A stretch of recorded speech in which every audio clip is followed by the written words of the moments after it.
أتاك حديث الغاشية وجوه يومئذ خاشعة عاملة ناصبة تصلى نارا حامية تسقى من عين آنية ليس لهم طعام إلا من ضريع لا يسمن ولا يغني من جوع وجوه يومئذ ناعمة لسعيها راضية في جنة عالية لا تسمع فيها لاغية فيها عين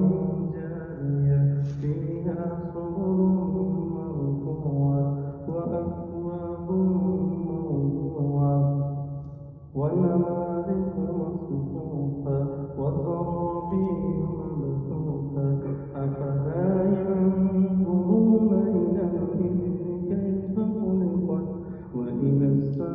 السماء كيف رفعت وإلى الجبال كيف نصبت وإلى الأرض كيف سطحت فذكر إنما